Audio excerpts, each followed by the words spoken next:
भगवान नरसिंह के परम भक्त श्रीधर अपनी भक्ति, मेहनत और सत्कर्म के कारण कितना सुखमय जीवन यापन कर रहे हैं।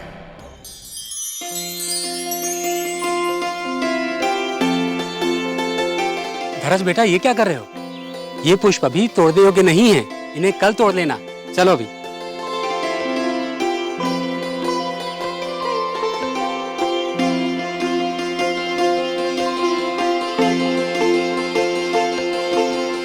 रागिनी के बाबू, ये लीजिए, भगवान जी की माला तैयार है।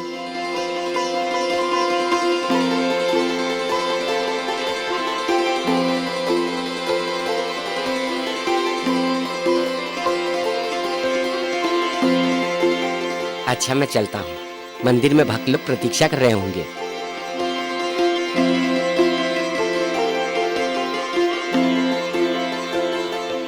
हे नरसिंह भगवान, हमारे परिवार पर सदैव अपनी कृपा बनाए रखना।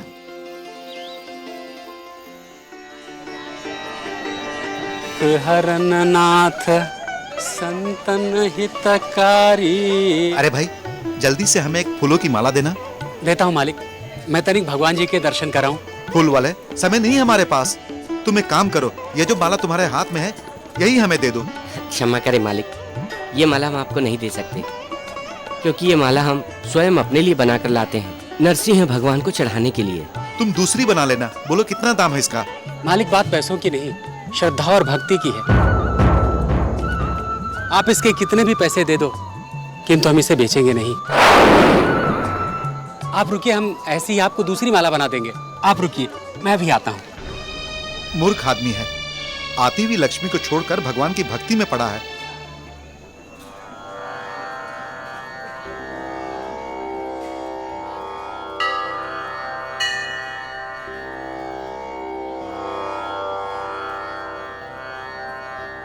हे नरसिंह भगवान, आपकी कृपा सदा हम पे और हमारे परिवार पे बनी रही है। हमारे द्वारा कभी किसी का अहित न हो। हम सदा भक्ति और धर्म के मार्ग पर चलें।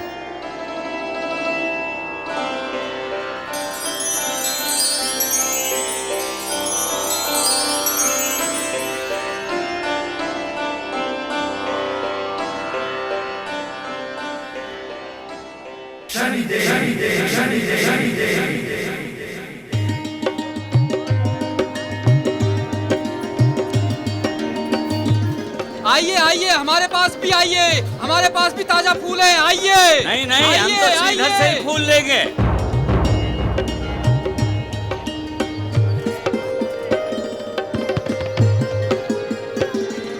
ये लीजिए।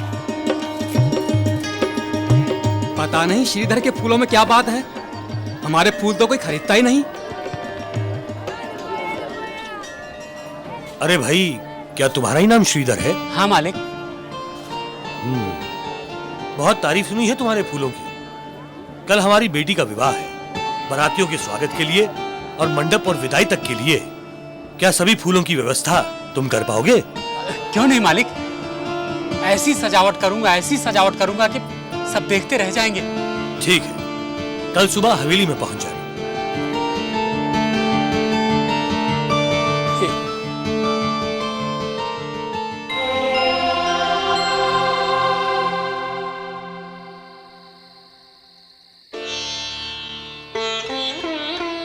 स्वामी, ये ईश्वर की ही कृपा है कि आज हम इतने सुखी हैं। सब लोगों को हमारे फूल पसंद आते हैं। तुम ठीक कहती हो वासंती, सब नरसिंह भगवान की कृपा है। अब चलिए, चलकर सो जाइए। सुबह आपको जमींदार जी के घर फूल लेकर भी जाना है। चलिए। हाँ, चलो।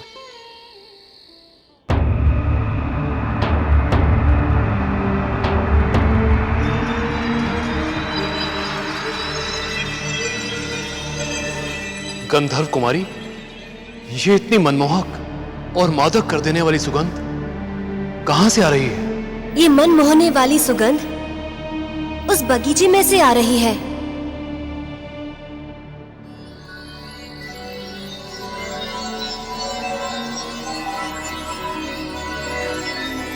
गंधर्व कुमारी, यान को उस बगीचे में ले चलो।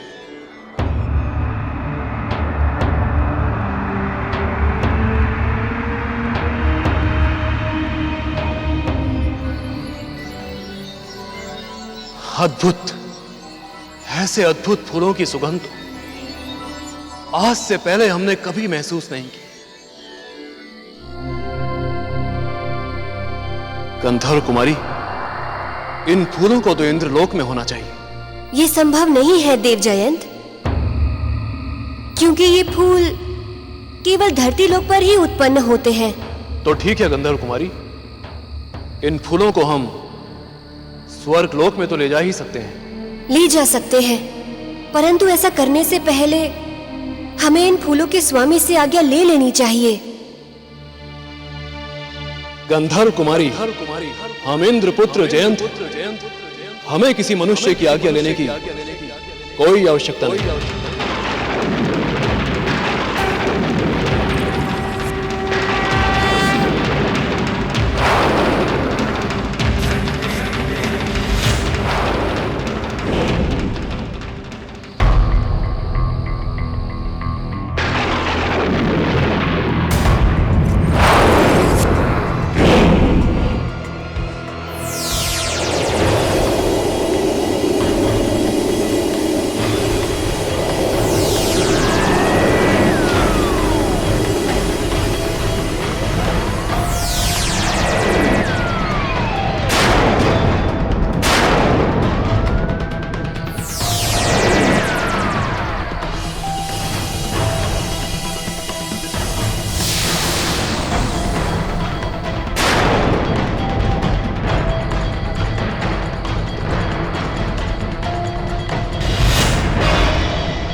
इन अद्भुत फूलों की सुगंध से तो स्वर्ग लोक की अप्सराएं मदहोश हो जाएंगी।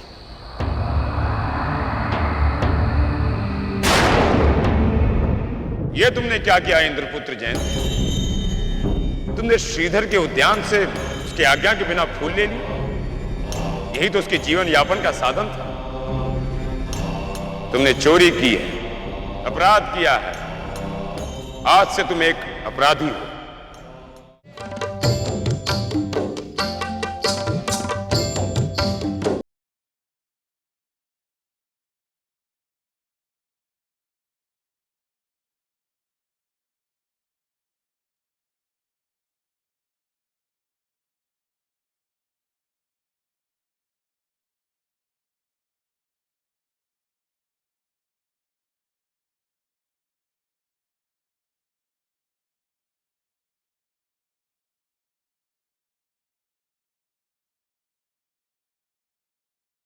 अप्सराओं, हम तुम तीनों पर इन सुगंधित फूलों की वर्षा करते रहेंगे। जयंत, देव होकर एक पापी की तरह लगातार तुम अधर्म की ओर बढ़ते जा रहे हो। ये तुम कैसा पाप करने जा रहे हो?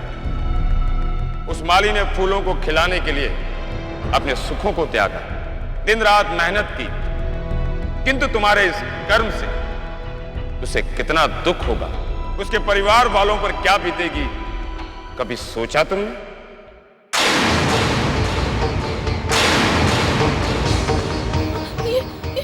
ये सब क्या हो गया? ये हमारे फूलों को किसने चुरा लिया?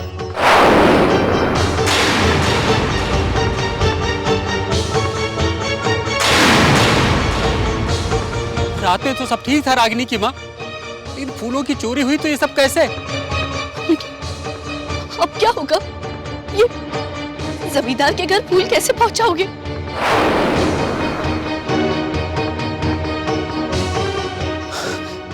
जमींदार जी से कह दूंगा कि मैं फूल नहीं दे सकता हूँ, मेरे फूल किसी ने चुरा लिए हैं।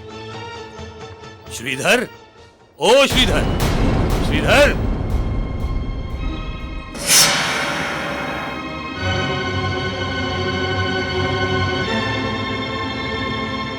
तुम अब तक फूल लेकर क्यों नहीं आए? अरे भाई, बारात पहुंचने वाली है, मंडप सजाना है, बारातियों का स्वागत करना है। कहाँ हैं फूल? क्षमा कीजिए जमींदार जी, मैं आपको फूल नहीं दे पाऊंगा। हमारे बगीचे के सारे फूल किसी ने चोरी कर लिए। क्या कहा? फूल नहीं दे पाएगा? अरे तेरी बुद्धि तो नहीं फिर गई? फूल नहीं दे पाएगा तो मेरी सारी इज्जत मिट्टी में मिल जाएगी। मैं झूठ नहीं बोल रहा हूँ, आप स्वयं ही देख लीजिए। चोरों ने मेरे बगीचे में एक भी फूल नहीं छोड़ा है।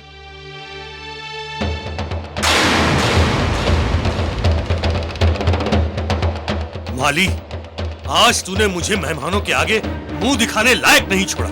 मैं तुझे इसका ऐसा दंड दूंगा कि तू किसी लायक नहीं रहेगा। देखते क्या हो, उजाड़ दो इसका सारा बगीचा। एक भी पेड़ नहीं बचना चाहिए। जमींदार जी, ऐसा मत कीजिए, नहीं तो मेरा परिवार भूखों मर जाएगा। जब तुम और तुम्हारा परिवार दर दर की ठोकरें खाएगा, तब तुम्हें पता चलेगा कि बेइज्जती क्या होती है। उजाड़ दो सारा बगीचा।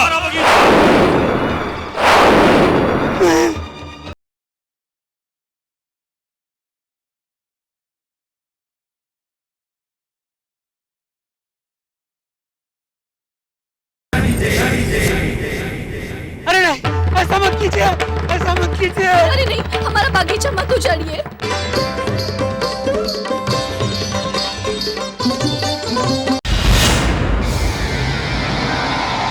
मत उजाड़िए, मेरे बाग मत उजाड़िए, मेरा बाग मत उजाड़िए, मत उजाड़िए मेरा बाग।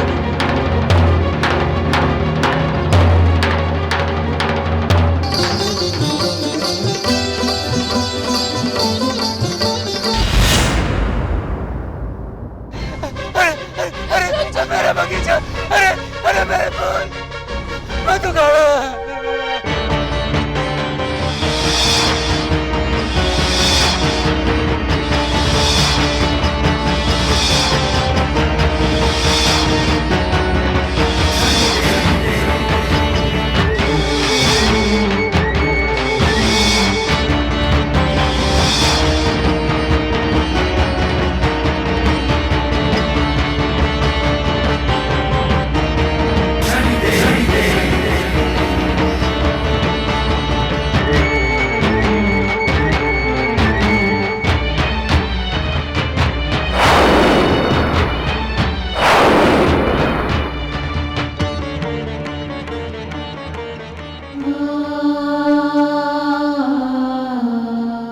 माँ पिताजी, ये हमारे बगीचे को क्या हो गया?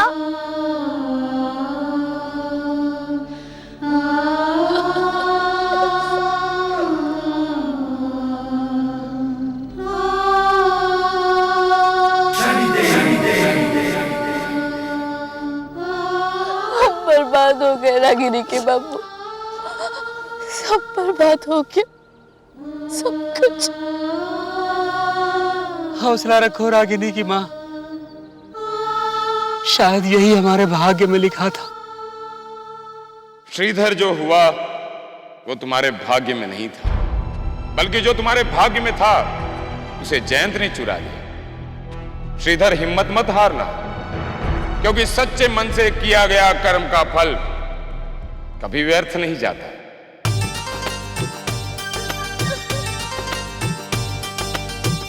कभी कभी अनदेखी शक्ति से प्राणी ने दुख पाया, फिर भी भक्त ने धर्म न छोड़ा, अपना कर्म निभाया, उसने अपना कर्म निभाया। रागिनी की माँ, इसे लो पुष्प और तुलसी का पौधा, भगवान जी के लिए माला बना दो। यदि आज भगवान जी के दर्शन को नहीं गया तो यही कहेंगे, जरा सी विपदा के आई, अपने मार्ग से ही भटक गया। सूखी बगिया में जो भी फूल थे, उनसे माला बनाई, भक्ति भाव से श्रीधर ने नरसिंह जी को पहनाई, भगवन को पहनाई।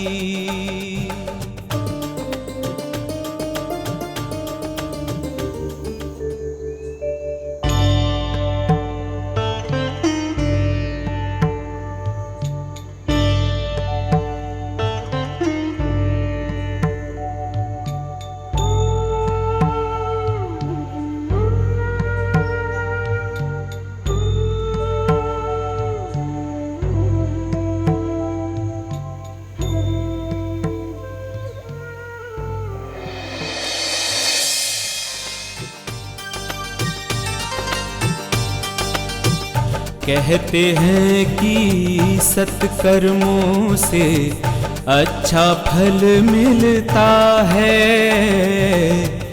कहते हैं कि सत्कर्मों से अच्छा फल मिलता है, पर भक्त श्रीधर को अच्छे कर्म के बदले कष्ट होता है, बदले कष्ट होता है।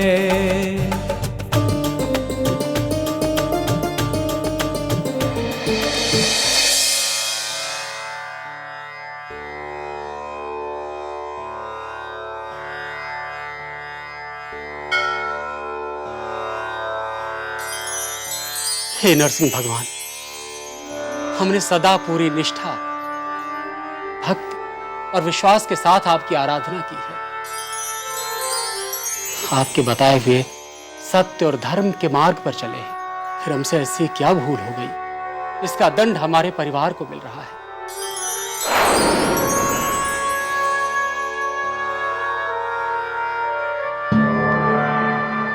विष्णु स्वरूप नरसिंह भगवान, मुझे क्षमा करना। हम आपके यहां से आज जा रहे हैं, फिर कभी आपके चरणों में फूल अर्पित नहीं कर पाएंगे, फिर कभी आपके चरणों में फूल अर्पित नहीं कर पाएंगे।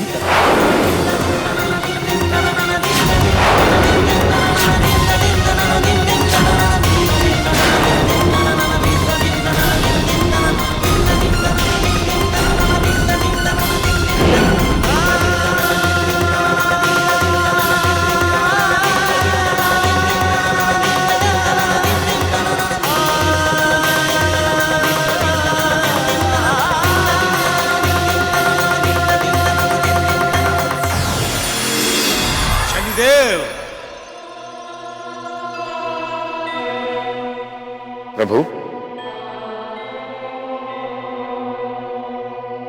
आप यहाँ हमें बुला लिया होता, हम आ जाते। हे न्याय के देवता शनिदेव, ये सब क्या हो रहा है? न्याय सिंहासन के होते हुए हमारे भक्त की ये क्या दशा हो गई है? क्या हमें फिर अपने भक्त की रक्षा के लिए धरती पर आना होगा? फिर अवतार लेना होगा?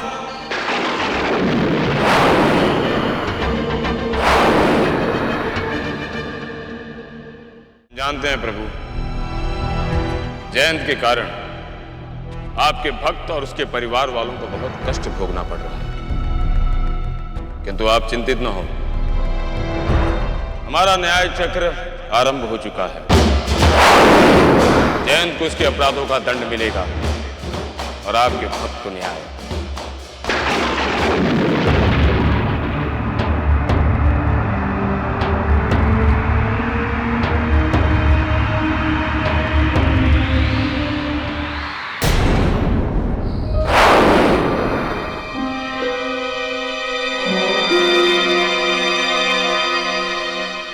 बगीचे में एक भी फूल नहीं, ये कैसे हो सकता है? गंधर्व कुमारी, यान को नीचे उतारो।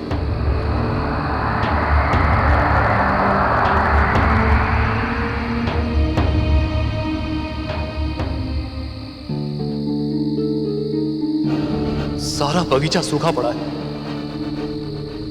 अब हम अप्सराओं को वो सुगंधित पुष्प कहां से लाकर देंगे? जयंत, तुमने एक निकृष्ट मानव के भांति अपराध किया। अब तुम्हें मानव जीवन में ही तुम्हारे कर्मों का दंड मिलेगा।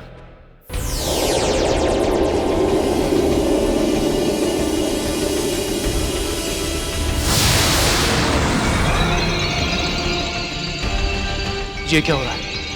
हम चल क्यों नहीं पा रहे हैं? इस मिट्टी ने हमारे पैरों को जकड़ क्यों लिया?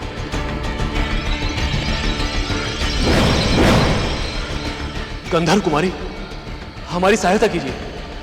यहां की मिट्टी ने हमें जकड़ लिया है।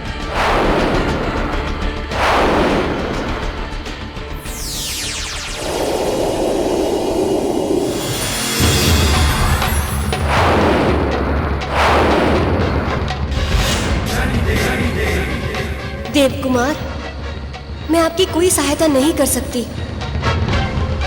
क्योंकि आप मनुष्य रूप में आ चुके हैं। अब आपका और मेरा कोई साथ नहीं।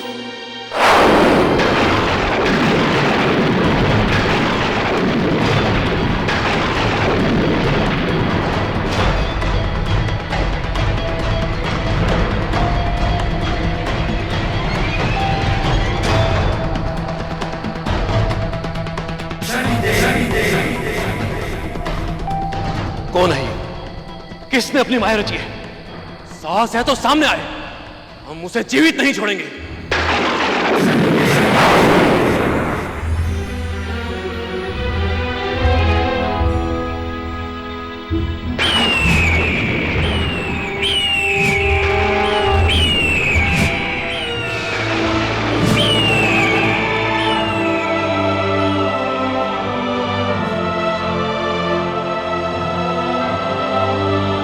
इंद्रपुत्र जयंत, ये सब तुम्हारे कर्मों का फल है। तुमने इस बगीचे के पुष्प अपने भोग विलास के लिए चुराए। तुमने चोरी करने का अपराध किया, जो एक निकृष्ट और कर्महीन मनुष्य ही कर सकता है। इसके कारण उस बगीचे का स्वामी और उसका परिवार दर दर की ठोकरें खा रहा है।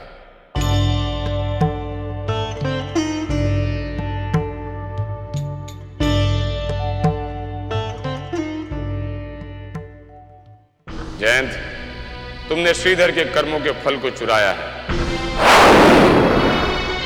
इसलिए अब धरती लोक में तुम जो भी कर्म करोगे उसके फल से वंचित रहोगे। इसलिए अब धरती लोक में तुम जो भी कर्म करोगे उसके फल से वंचित रहोगे।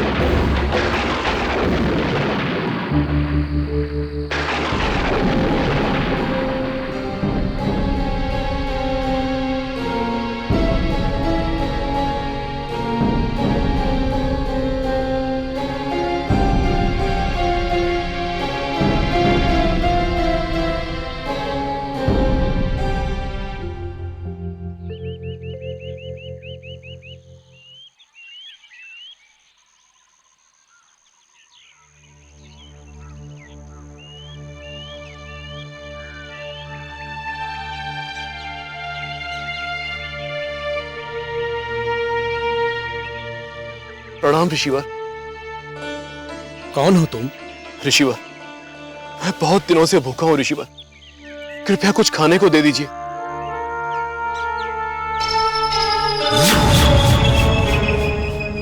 सूरत से तो तुम बिना कर्म किए ही फल की इच्छा रखने वाले कर्महीन मनुष्य लगते हो। तुम्हें यूं ही भोजन देना पाप होगा। यदि तुम्हें भोजन चाहिए तो यहाँ आश्रम में काम करो। ठीक है ऋषिवर, मैं कोई भी कर्म करने को तैयार हूं, बस मुझे भोजन दे दीजिए। आओ। जयंत,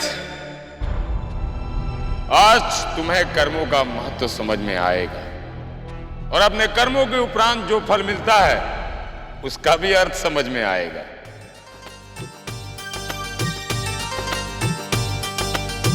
शनिदेव के न्याय दंड में जब देव पुत्र फंसता है, शनिदेव के न्याय दंड में जब देव पुत्र फंसता है, हुई दुर्दशा फिर तो जयंत की शनि प्रकोप होता है, शनि प्रकोप होता है।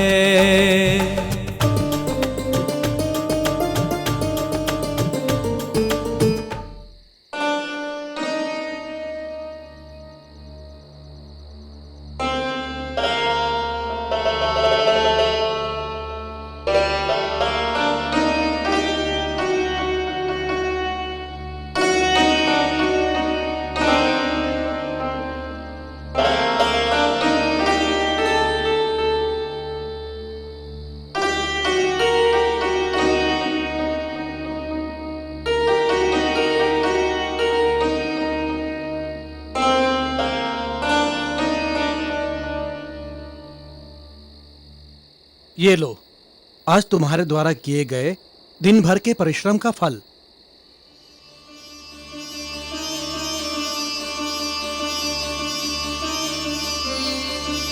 मूर्ख, तुम्हें यह भी नहीं पता कि भोजन से पहले हाथ धोना चाहिए?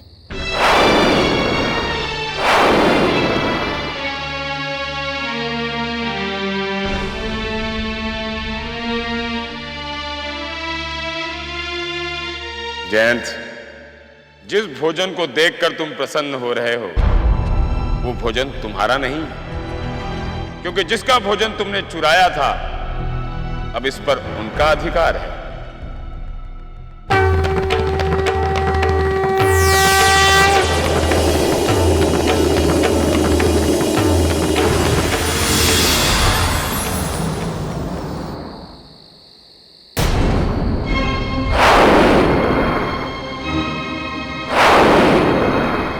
भोजन कहाँ गया? मेरा भोजन कहाँ गया?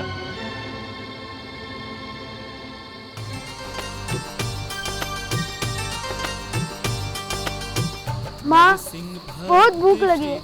2 दिन से तुमने हमें कुछ खाने को नहीं दिया। बच्चे सब भूखे हैं, नरसिंह भक्त श्रीधर और बसंती, बच्चे सब भूखे हैं।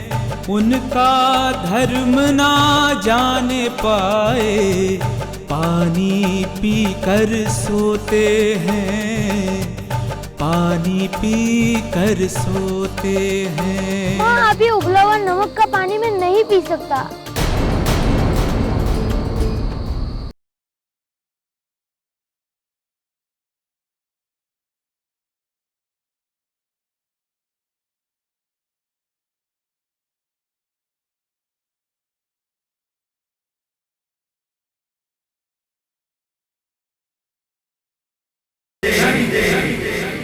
भाई, ये भोजन ग्रहण कर लो।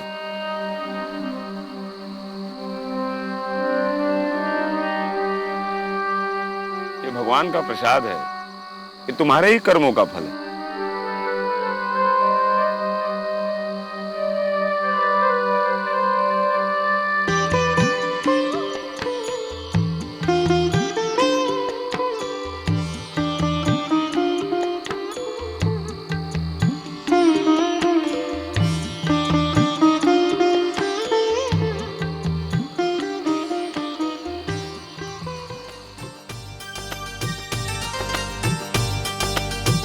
काल चक्र ने ऐसा पीसा कि चूर चूर होता है।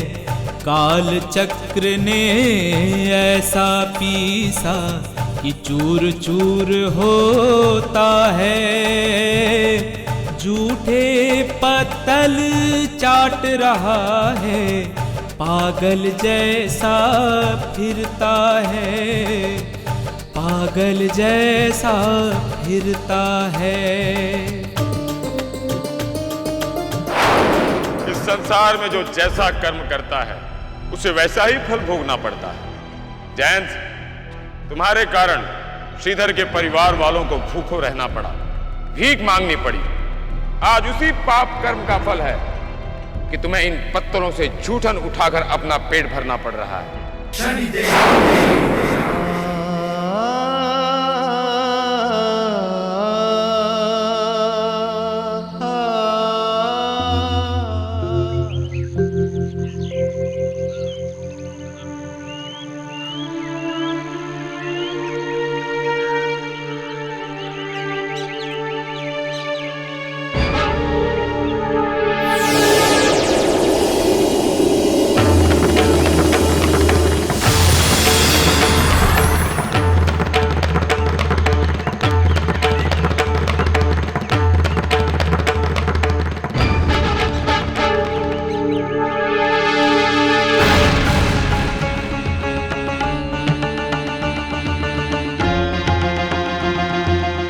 नीच, पापी, अधर्मी, तू सच में ही निकृष्ट मनुष्य है।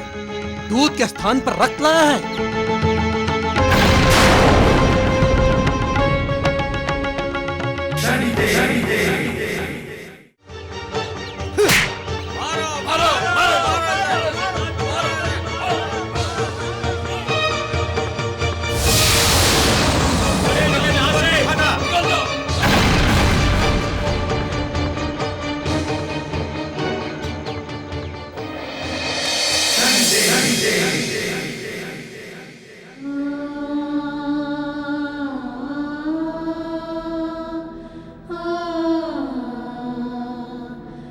पानी पानी पानी पानी पानी पानी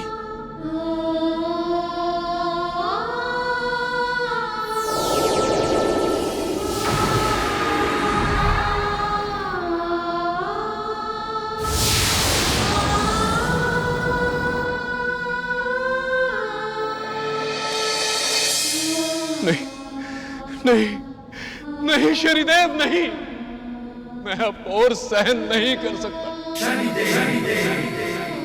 मुझे अपनी भूल का आभास हो गया है शनिदेव, मुझे क्षमा कर दो शनिदेव, मुझे क्षमा कर दो, मुझे क्षमा कर दो, मुझे क्षमा कर दो।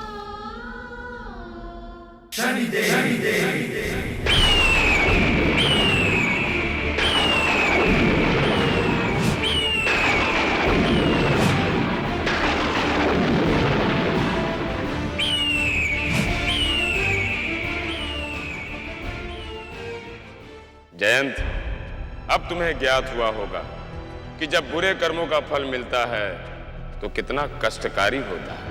शनिदेव, मुझे आभास हो गया है शनिदेव, मैंने पुष्प चुराकर कितना बड़ा अपराध किया है।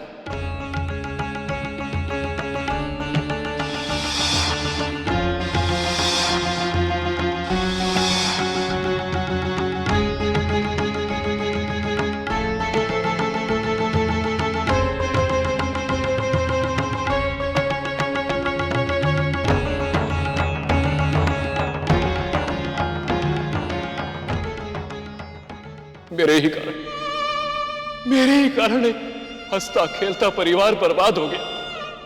हे शनिदेव, कृपया कृपया मुझे मेरे प्रायश्चित का मार्ग दिखाइए शनिदेव।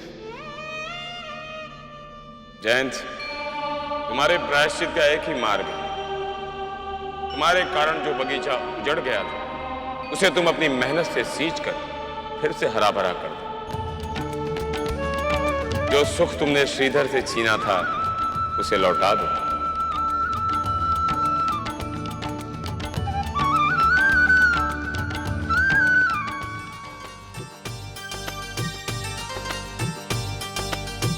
कर्म धर्म विश्वास उसका एक भावना प्रबल, कर्म धर्म विश्वास उसका एक भावना प्रबल। अच्छा कर्म करोगे तो पाओगे अच्छा फल, नित पाओगे अच्छा फल।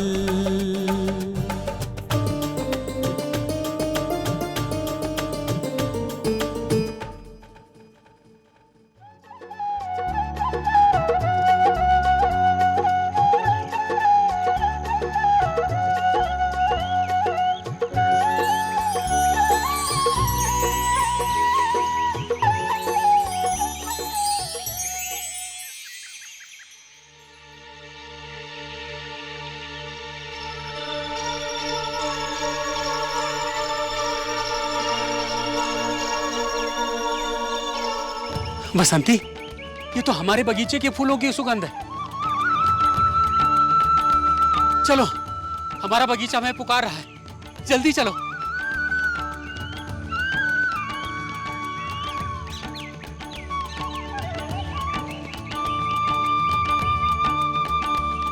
देखो देखो बसंती, हमारा बगीचा फिर से वैसा ही हरा भरा हो गया है। हाँ स्वामी, हर एक पौधा फूलों से लदा हुआ है। यह अवश्य ही ईश्वर का कोई चमत्कार है। प्रणाम भाई।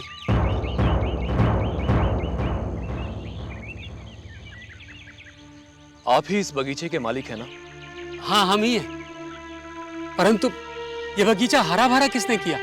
यूं समझ लीजिए, ये सब भगवान नरसिंह देव और शनि देव की कृपा से हुआ है। भाई, परंतु आप हैं कौन? मैं अपने अपराध का दंड भोगने वाला एक अपराधी हूं। आप अपना बगीचा संभालिए और हो सके तो मुझे क्षमा कर दीजिएगा।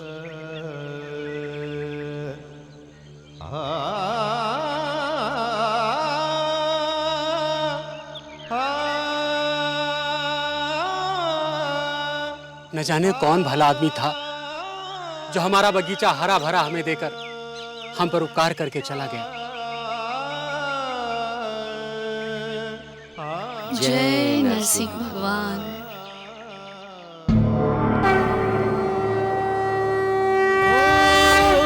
प्रभु शरण आपकी आया, दे दो शनि जी छत्र छाया। प्रभु शरण आपकी आया, दे दो शनि जी छत्र छाया। जयंत, तुमने अपने अपराधों का दंड भी भोग लिया और अपने पापों का प्रायश्चित भी कर। हे शनिदेव, ये सब आपके ही कारण हुआ है। आपके मार्गदर्शन से मैं समझ गया हूं कि जीवन में कोई भी ऐसा कर्म ना करो जो दूसरों के लिए हानिकारक। देव शनि शरणं मम, देव शनि शरणं मम, देव शनि शरणं मम, देव शनि शरणं मम, देव शनि शरणं मम। हे शनिदेव, आपका न्याय सर्वोपरि है।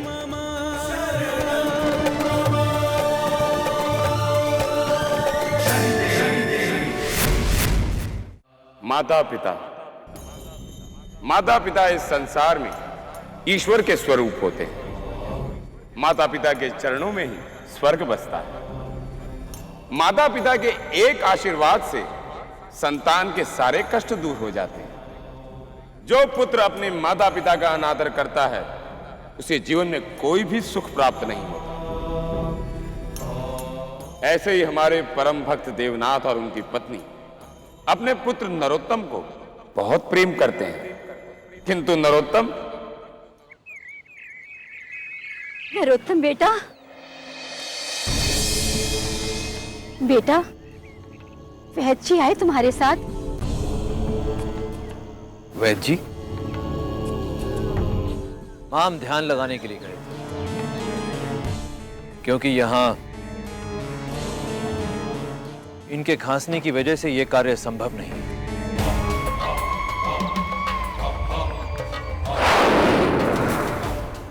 बेटा, वैद्य जी से औषधि आ जाती तो। तनिक इनकी दशा जरा ध्यान से देखें। क्या आपको सचमुच लगता है कि हमारे औषधि लाने से पिताजी की अवस्था में कुछ सुधार आ जाएगा? नहीं।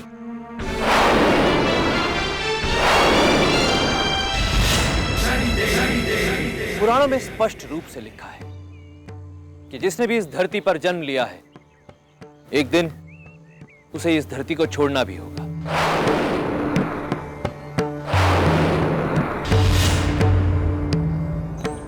पिताजी का भी अब अंतिम समय चल रहा है। पिताजी का भी अब अंतिम समय चल रहा है। पिताजी का भी अब अंतिम समय चल रहा है। इसलिए इनकी इस हालत की चिंता हमारे सामने करके हमारा समय नष्ट ना किया करें।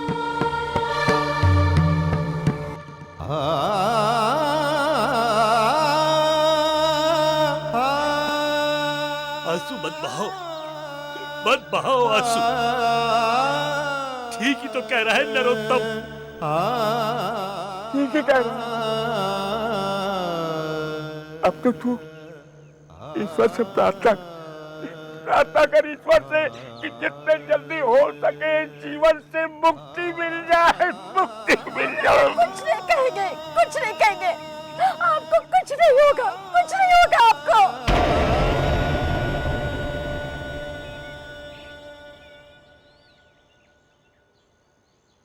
बेटा, कहीं बाहर जा रहे हो? हाँ मां, आज राज दरबार में बहुत बड़ी ज्ञान सभा है, जहां देश भर के ज्ञानी और विद्वान पुरुष एकत्रित होंगे। हम उन सब से शास्त्रार्थ करके उन्हें परास्त कर देंगे और इस देश के सबसे बड़े विद्वान बन जाएंगे। बेटा, तुम बहुत बड़े काम के लिए जा रहे हो। मैं तो तुमसे ये कह रही थी कि अपने बापूजी का आशीर्वाद लेते जाओ। तुम्हें सफलता जरूर मिलेगी बेटा, हाँ जरूर मिलेगी। वाह, कदाचित आप ये भूल रही हैं कि आप नरोत्तम से बात कर रही हैं।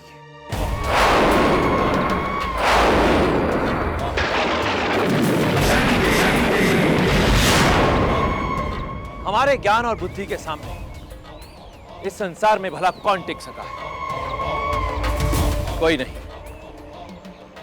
सफलता प्राप्त करने के लिए हमें अपने माता पिता तो क्या, संसार के किसी भी व्यक्ति के आशीर्वाद की आवश्यकता नहीं। हमें अपने माता पिता तो क्या, संसार के किसी भी व्यक्ति के आशीर्वाद की आवश्यकता नहीं। और फिर अगर पिताजी के आशीर्वाद में वाकई इतना बल है, तो फिर ये खुद को आशीर्वाद क्यों नहीं देते ठीक होने का, और ठीक हो जाते।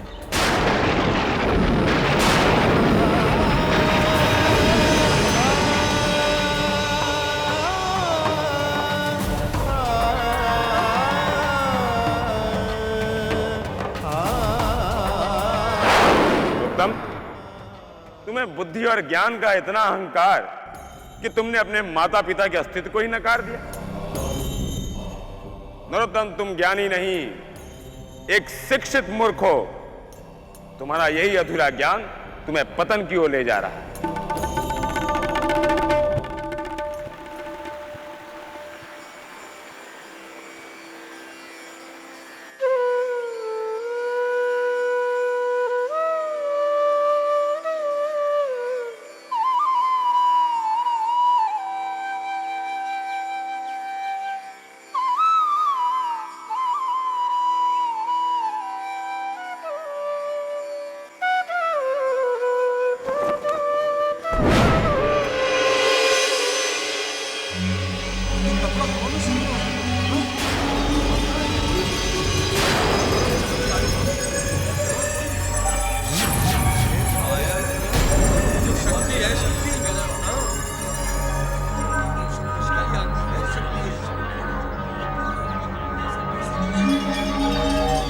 ऐसे आश्चर्य से मेरी ओर क्या देख रहे हो? मैं अपने गीले कपड़े हवा में सुखा रहा हूं। ये तो मेरी योग विद्या का एक तुच्छ सा चमत्कार था। मेरे सामने इस पूरे संसार में कोई नहीं टिक सकता। नरोत्तम, तुम अहंकार की सारी सीमाओं को लांघकर स्वयं को देव तुल्य समझने लगे हो। अब तुम्हारे अहंकार को चूर करने का समय आ गया है।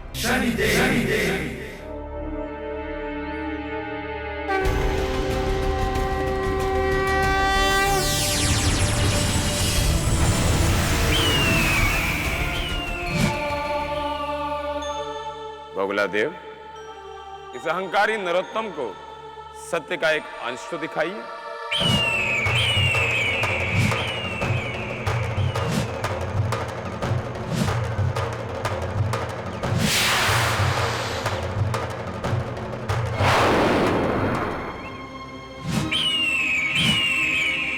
दुष्ट बगुले, तेरा यह साहस कि तूने ज्ञानी विद्वान ब्राह्मण नरोत्तम के मुंह पर अपना मल गिराने का साहस किया।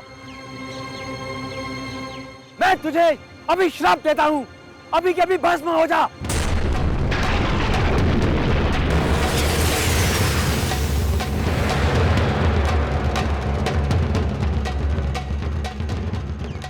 फिर से स्नान करना पड़ेगा।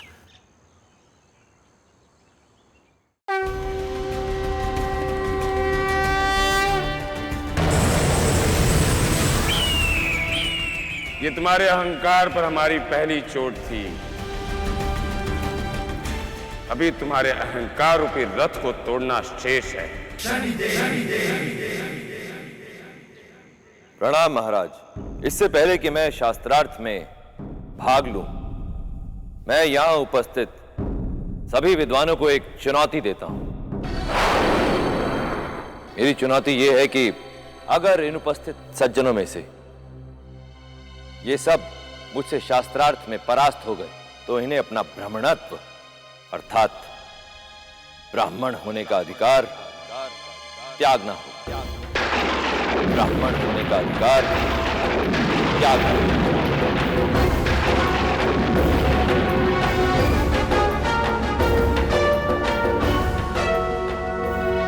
चिंता मत कीजिए। यदि आप में से किसी विद्वान ने मुझे परास्त कर दिया तो मैं भी अपना ब्राह्मण होने का अधिकार छोड़ दूंगा।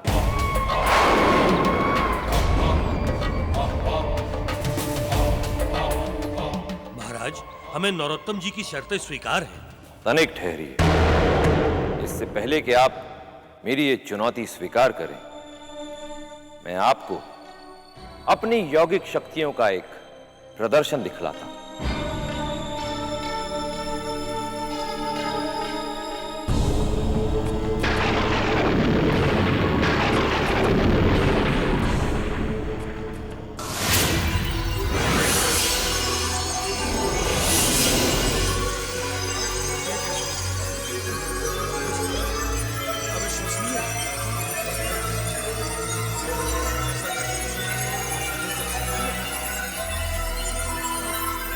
नरोत्तम जी, ऐसी चमत्कारी शक्तियां हमारे पास नहीं है। क्षमा कीजिए, हम आपसे शास्त्रार्थ नहीं कर सकते।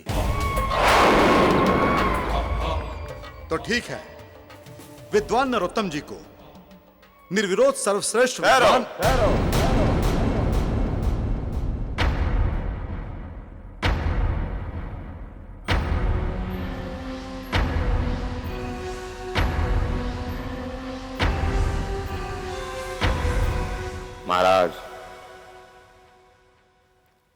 महाराज, हम आचार्य मंदा हैं। हम नरोत्तम जी से शास्त्रार्थ करने की आज्ञा चाहते हैं। आचार्य, आप शास्त्रार्थ में हिस्सा ले सकते हैं। आचार्य जी, इससे पहले कि आप मेरी चुनौती स्वीकार करें, मेरी यौगिक शक्तियों का ये प्रदर्शन तो देख लीजिए। नरोत्तम जी, आपने अपनी सारी शक्ति हवा में कपड़ा सुखाने में व्यर्थ कर दी।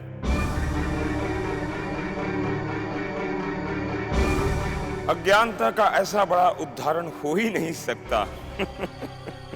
आप मेरा उपहास करने की चेष्टा कर रहे हैं आचार्य? नरोत्तम जी, हम बगुले नहीं हैं जिसे आप भस्म कर देंगे।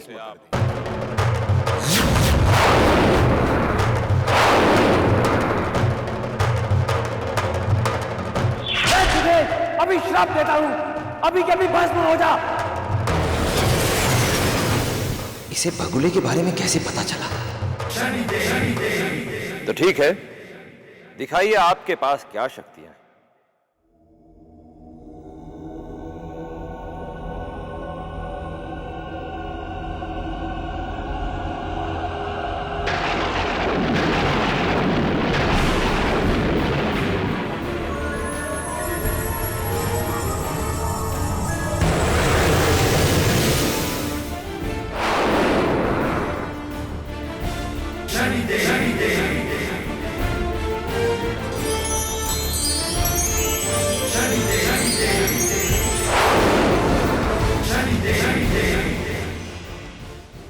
कहिए नरोत्तम जी, क्या अब भी आप हमसे शास्त्रार्थ करना चाहेंगे? मुझे आपकी ये शर्त स्वीकार है आचार्य जी। ठीक है, यदि आपने हमारे 3 प्रश्नों का उत्तर दे दिया तो आप ये शास्त्रार्थ जीत गए।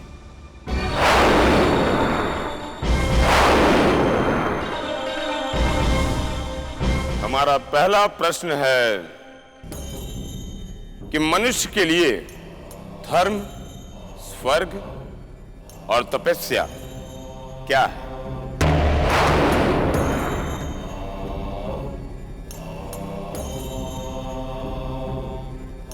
हमारा दूसरा प्रश्न है कि मनुष्य के जीवन के लिए कौन से ऐसे 5 महायज्ञ हैं?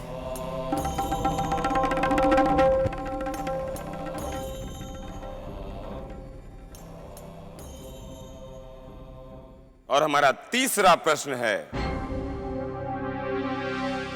कि इस संसार का सबसे निकृष्ट और बलहीन व्यक्ति कौन है?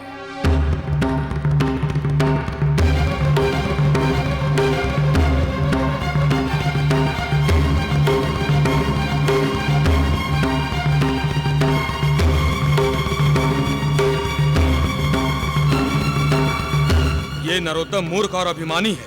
अगर ये जवाब ना दे पाए तो इसे शर्त के 50 कोड़े मारे जाएं। ठहरो विद्वानों, हम नरोत्तम जी को एक और अवसर देना चाहते हैं इनकी विद्वता सिद्ध करने के लिए। यदि इन्होंने 1 सप्ताह के भीतर हमारे तीनों प्रश्नों के उत्तर दे दिए तो हम इन्हें क्षमा कर देंगे।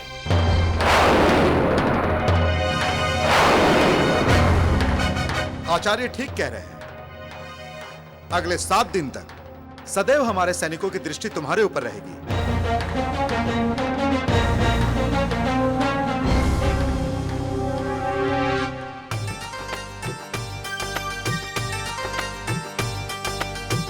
अहंकार से ग्रस्त नरोत्तम ढूंढे प्रश्नों का उत्तर। अहंकार से ग्रस्त नरोत्तम ढूंढे प्रश्नों का उत्तर। ग्रंथ में देखे लोगों से पूछे मिलता नहीं था उत्तर। मिलता नहीं था उत्तर।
अरे मशक वाले, तुम मूर्ख हो क्या?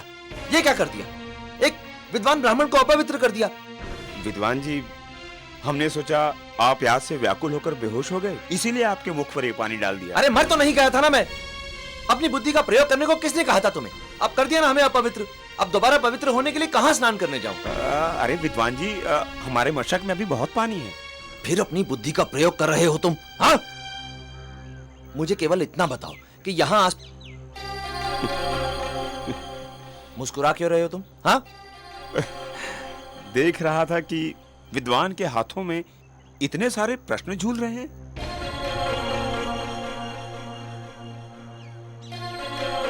मैं इन प्रश्नों के उत्तर खोजने के लिए निकला हूं, परंतु अब तक वैसे तुम जैसे व्यक्ति से पूछने का कोई लाभ तो नहीं है, परंतु फिर भी क्या तुम ऐसे किसी मनुष्य को जानते हो जो इन प्रश्नों का उत्तर जानता हो? हम ठहरे मशक वाले, हम क्या जाने बुद्धिमान लोग कैसे होते हैं। हाँ, शमशान में एक चिता जलाने वाले को जानते हैं। हमारी दृष्टि में तो वही बुद्धिमान है। हो सकता है आपके इन सारे प्रश्नों का उत्तर वही दे दे। जैसी संगत वैसी सोच। दोष हमारी बुद्धि का है जो तुम जैसे मूर्ख से सहायता मांगने चले थे।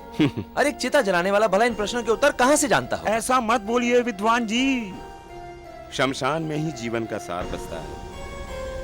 आगे आपकी इच्छा। हम चलते हैं विद्वान जी। सुनो, रुको। वैसे मुझे तुम्हारी बातों पर विश्वास तो नहीं है, परंतु अब और कोई चारा भी नहीं है। कहाँ रहता है तुम्हारा ये चिता जलाने वाला? वो इस टीले के पार रहता है। ठीक है।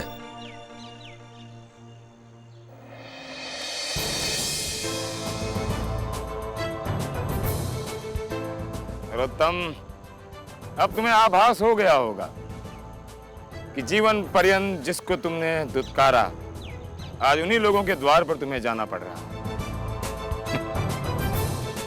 ज्ञान का अहंकार कभी नहीं होना चाहिए। तो तुम हो शमशान में चिताएं जलाने वाले भारमल? जी हाँ, बताइए। अब क्या बताऊं? देखो, सच कहूं तो मुझे बिल्कुल भी विश्वास नहीं कि तुम मेरी कोई भी सहायता कर सकते हो, परंतु किसी ने तुम्हारी बहुत प्रशंसा की है, मैं इसीलिए तुम्हारे पास आया हूं। ये तख्ती देखो, इस पर 3 प्रश्न लिखे हैं जिनके उत्तर ढूंढने के लिए मैं तुम्हारे पास आया हूं। क्या तुम मेरी कोई सहायता कर पाओगे? अवश्य।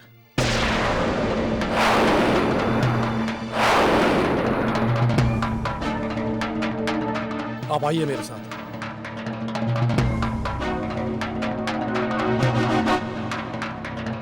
पधारिए। बताओ, क्या जानते हो इन प्रश्नों के बारे में? देखिए, मैं आपके प्रश्नों का उत्तर अवश्य दूंगा, किंतु इस समय मैं अपने माता पिता की सेवा में व्यस्त हूं। वो कार्य समाप्त होते ही मैं आपसे बात करूंगा। तब तक आप यहीं प्रतीक्षा कीजिए।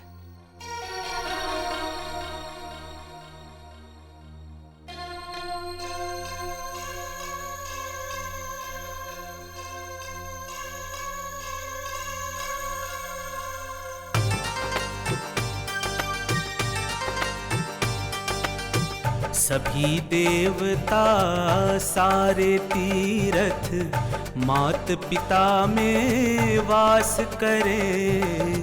सभी देवता सारे तीरथ मात पिता में वास करे। मात पिता के पूजन में सब देवों का आशीर्वाद मिले। सब देवों का आशीर्वाद मिले।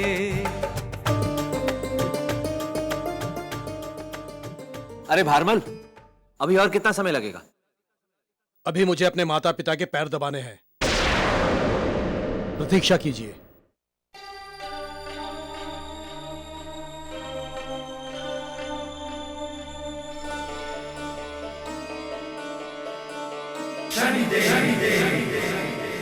अरे भारमल, और कितने समय तक तुम्हारी माता पिता की सेवा चलती रहेगी? अनजाने में ही सही, लेकिन तुम एक विद्वान ब्राह्मण का अपमान कर रहे हो। तुम्हें मालूम नहीं कि मैं क्या कर सकता हूं? श्रीमान, मैं कोई बगुला नहीं हूं जिसे आप श्राप दे देंगे। श्रीमान, मैं कोई बगुला नहीं हूं जिसे आप श्राप दे देंगे। यदि आपको इतनी ही शीघ्रता है तो आप किसी और के पास जा सकते हैं, क्योंकि मेरे लिए मेरे माता पिता की सेवा से बढ़कर इस संसार में और कोई भी चीज नहीं है। क्योंकि मेरे लिए मेरे माता पिता की सेवा से बढ़कर इस संसार में और कोई भी चीज नहीं है। क्योंकि मेरे लिए मेरे माता पिता की सेवा से बढ़कर इस संसार में और कोई भी चीज नहीं है।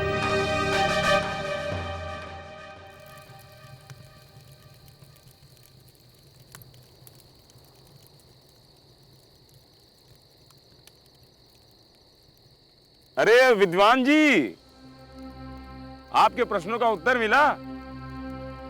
कहां से मिलता? उस मूर्ख को अपने माता पिता की सेवा करने से अवसर मिलता, तब तो देता ना मेरे प्रश्नों का उत्तर। हाँ, माता पिता की सेवा, बहुत आनंद प्राप्त होता है माता पिता की सेवा करने से। कभी आपने माता पिता की सेवा की है?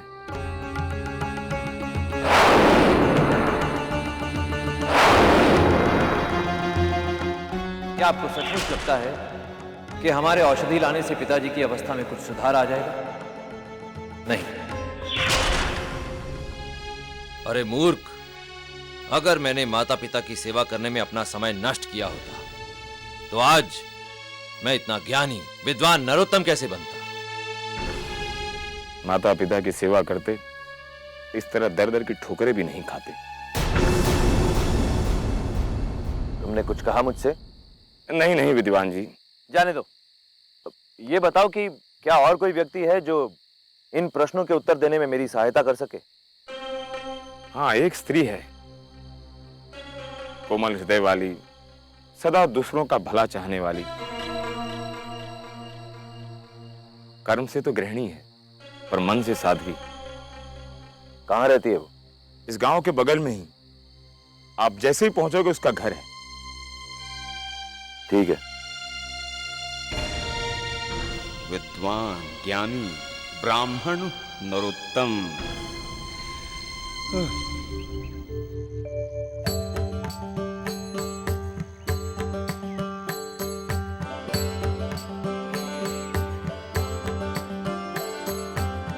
प्रणाम देवी, मैं विद्वान नरोत्तम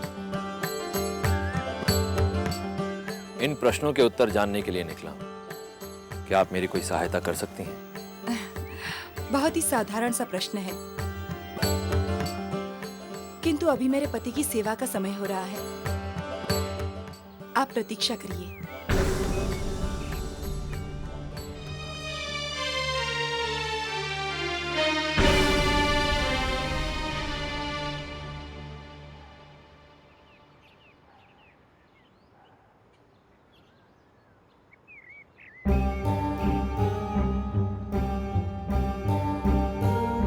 देवी, मुझे अभी और कितनी प्रतीक्षा करनी होगी? मुझे अभी पति को भोजन परोसना है, फिर उन्हें काम पे विदा करना है। आप प्रतीक्षा करिए।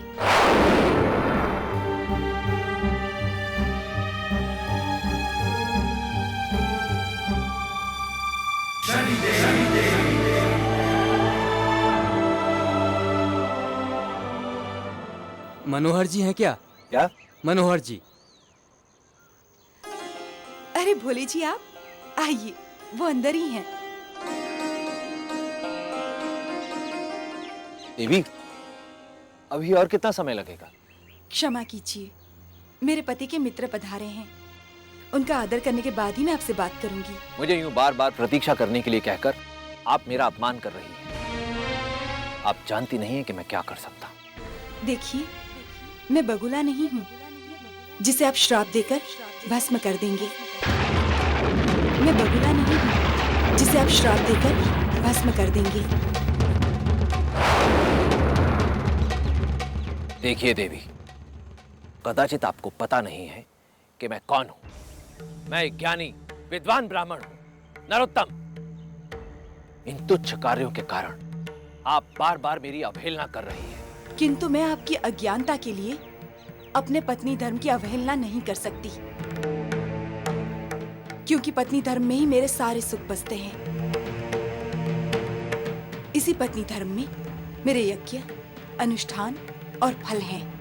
नहीं चाहिए तुम्हारा ज्ञान।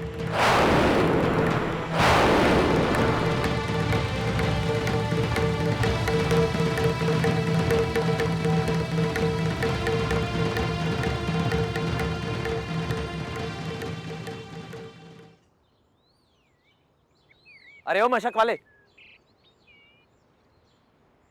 तुमने किन मूर्खों के पास मुझे इन प्रश्नों के उत्तर खोजने के लिए भेज दिया? कोई अपने माता पिता की सेवा करने में व्यस्त है तो कोई अपना पत्नी धर्म निभाने में। विद्वान जी, आपको किसी और विद्वान व्यक्ति का पता बताऊं? बस, मैं स्वयं इन प्रश्नों का उत्तर खोज लूंगा। नहीं चाहिए तुम्हारी सहायता।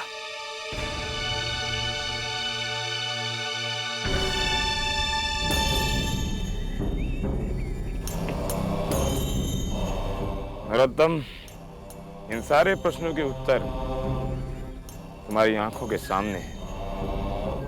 यदि तुम अपनी बुद्धि पर से क्रोध और अहंकार की परत हटा लो, सब दिखाई देंगे।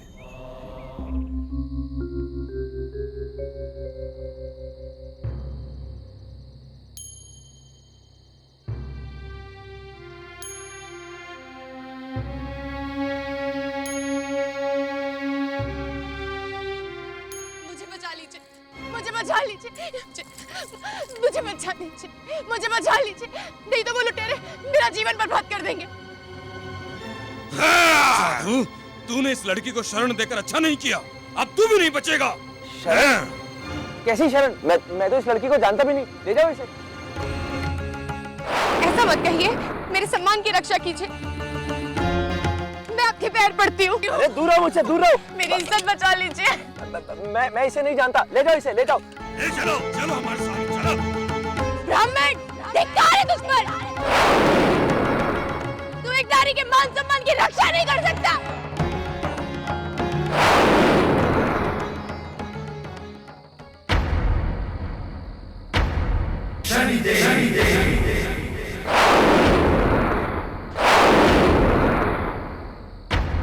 कौन हो तुम? हम रक्षा भी करते हैं और दंड भी देते हैं। इस समय हम इस अबला नारी की रक्षा करने आए।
आओ।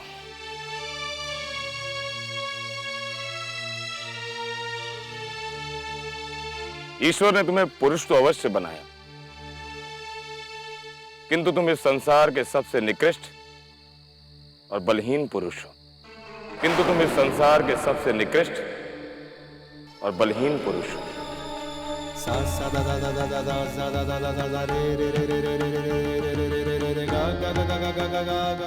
अरे मुझे कहां ले जा रहे हो? महाराज, मैंने तो आपसे पहले ही कहा था, यह मनगढ़ंत निराधार प्रश्न है। भला मैं इनका उत्तर कहां से खोजूं?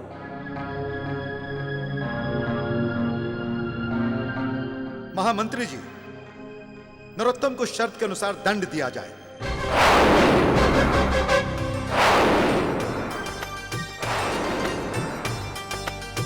शनि देव के काल चक्र में ऐसे फंसा अहंकारी, शनि देव के काल चक्र में ऐसे फंसा अहंकारी, उसका सब अभिमान खो गया, मिटी विद्वता सारी, उसकी मिटी विद्वता सारी। नरोत्तम,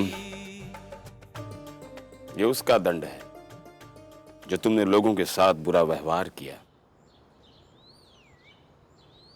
अपने माता पिता का अपमान किया। हम ध्यान लगाने के लिए गए थे, क्योंकि यहाँ इनके खांसने की वजह से ये कार्य संभव नहीं है। तनिक इनकी दशा जरा ध्यान से देखिए। क्या आपको सचमुच लगता है कि हमारे औषधि लाने से पिताजी की अवस्था में कुछ सुधार आ जाएगा? नहीं।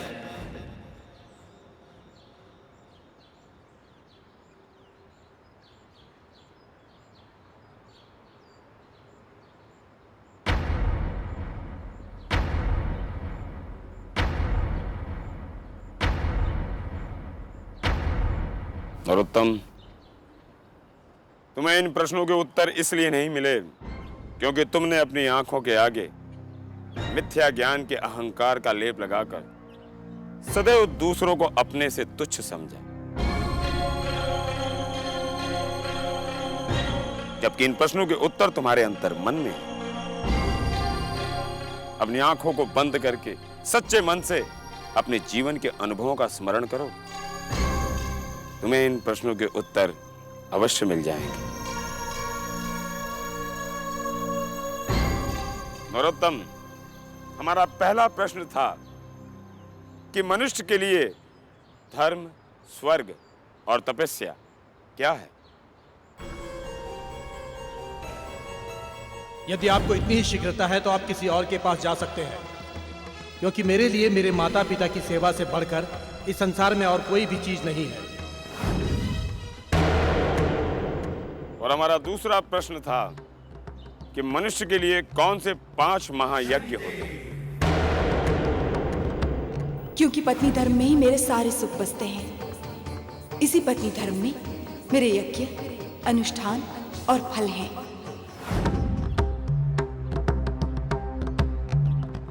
और हमारा तीसरा प्रश्न था कि संसार में सबसे बलहीन व्यक्ति कौन है? मुझे बचा लीजिए, मुझे बचा लीजिए, नहीं तो वो लुटेरे मेरा जीवन बर्बाद कर देंगे। ब्राह्मण, धिक्कार है तुझ पर। तू एक नारी के मान सम्मान की रक्षा नहीं कर सकता। ब्राह्मण, धिक्कार है तुझ पर। तू एक नारी के मान सम्मान की रक्षा नहीं कर सकता। तू एक नारी के मान सम्मान की रक्षा नहीं कर सकता। ईश्वर ने तुम्हें पुरुष तो अवश्य बनाया, किंतु तुम इस संसार के सबसे निकृष्ट और बलहीन पुरुष हो।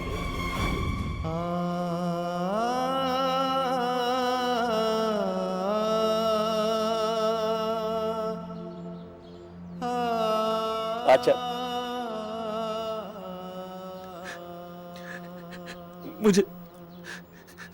मुझे आपके प्रत्येक प्रश्न का उत्तर मिल गया है।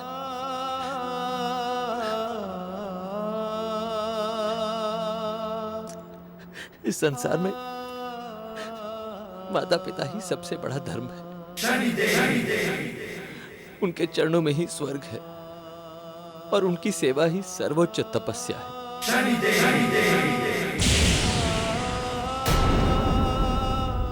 और 5 महायज्ञ हैं।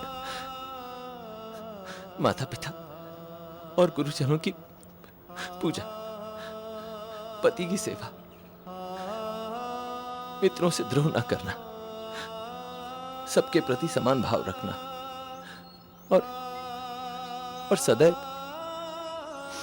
सच्चे मन से ईश्वर की आराधना करना। और रहा आपका तीसरा प्रश्न कि इस संसार का सबसे निकृष्ट और बलहीन व्यक्ति कौन है, तो इस संसार का सबसे निकृष्ट और बलहीन व्यक्ति वो है जो एक स्त्री के मान सम्मान की रक्षा न कर सके।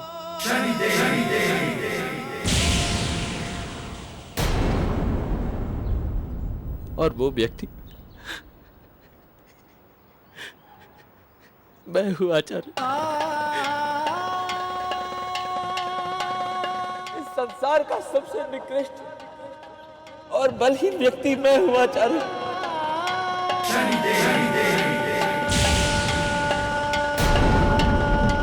मुझे मृत्यु दंड दीजिए महाराज, मुझे जीवित रहने का कोई अधिकार नहीं। नरोत्तम, जीवन समाप्त करने से प्रायश्चित नहीं होगा। अपने कर्मों से अपने भूलों का प्रायश्चित करो। आज तुम्हारे पश्चाताप के आंसुओं ने तुम्हारे मन पर चढ़े अहंकार के काले बादल को हटा दिया। जाओ, अपनी माता पिता की सेवा करो, क्योंकि उन्हीं के चरणों में इस संसार के सारा ज्ञान और सुख बसता है।